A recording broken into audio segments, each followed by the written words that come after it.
Welcome and good evening. Thank you so much for coming. Dandora. Dandora is so special to me. యాక్చువల్గా అంటే స్కూల్లో లేకపోతే ఎక్కడైనా temple దగ్గర డ్యాన్స్లు వేస్తూ ఉండేవాడిని ఎప్పుడైనా ఛాన్స్ దొరికితే. అలాంటిది ఫస్ట్ టైం నా సాంగ్కి నేను డాన్స్ చేశాను. సో డెఫినెట్గా దండోరా నాకు చాలా స్పెషల్. అండ్ నేను పర్సనల్గా చిరంజీవి గారి ఫ్యాన్.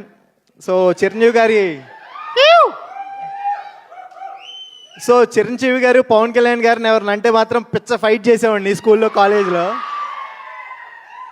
సో అలాగా ఫైట్ చేసేవాడిని. ఫస్ట్ టైం నా సినిమాలో ఫైట్ చేశాను. సో డెఫినెట్గా దండోరా నాకు చాలా స్పెషల్.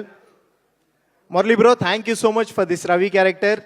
నన్ను నమ్మి ఇంత మంచి క్యారెక్టర్ నాకు ఇచ్చినందుకు. అండ్ ఫస్ట్ టైం నా మీద నాకు ఓకేరా నువ్వు చేయగలవు, హీరోగా కూడా ట్రై చేయి అని చెప్పి అనిపించిన ఫస్ట్ టైం అంత కాన్ఫిడెన్స్ ఇచ్చిన character Ravi character. Thank you so much bro. Benny bro, ఇలాంటి సినిమాలు చేయాలంటే చాలా గట్స్ కావాలి. ఇంత మంచి సినిమా తీయాలి అంటే కనుక